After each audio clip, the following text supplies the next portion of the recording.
order. I've got work to do. They have menus already? Sure do. I walk over to table 5, the darkest table in the place, which they probably requested, pulling my notepad out of my pocket as I do. Hi there, I begin. I'll be your server this morning. Can I start you off with coffee? The first guy on the right side of the table growls. Make it fast and just leave the damn pot. I glance down at the rude bastard, making sure I don't let annoyance register on my face. He's slouching in his chair, one hand on the table and the other slung over the back, wearing a tuxedo that he's clearly had on since last night.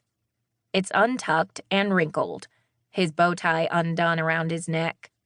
The shirt is unbuttoned just far enough that I can see the curves and contours of his thick, muscled chest.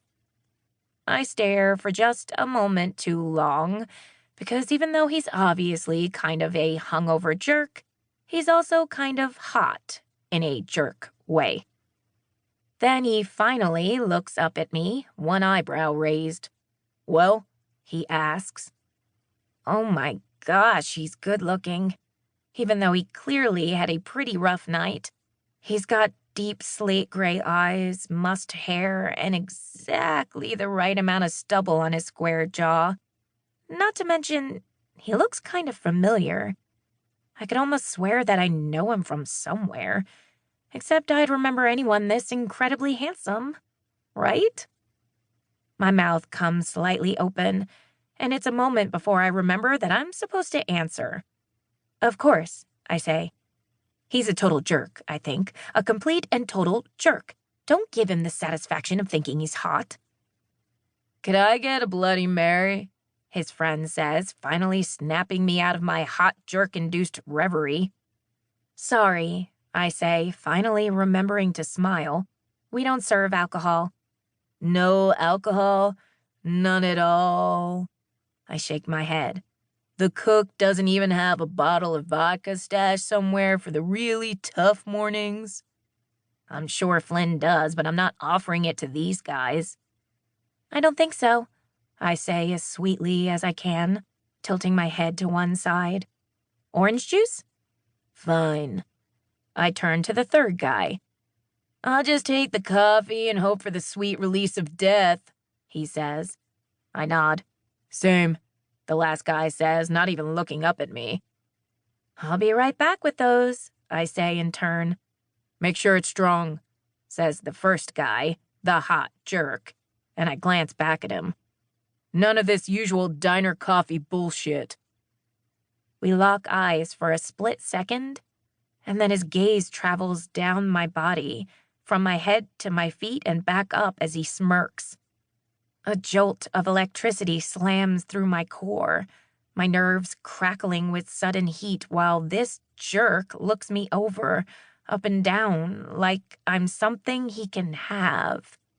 I stand my ground, notepad in hand, even though I can feel my face getting red.